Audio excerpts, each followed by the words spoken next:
النشيد الوطني ونحن النواب حزب المبادرة نقاطع هذه الجلسة أيضا.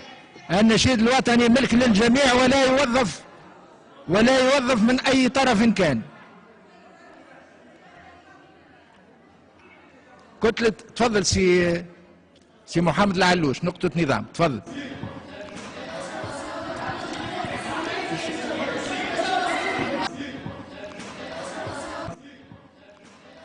حصلت اليوم سابقة تاريخية منذ تكون المجلس الوطني التأسيسي اللي هو قام على هو من نتاجات ثورة العزة والكرامة. اليوم في هذا المجلس يقوم ما يعبر عليه بنائب اللي هو السي كريم كريفة، ويقول وهو خارج باللفظ وبالحرف التجمع سيدكم.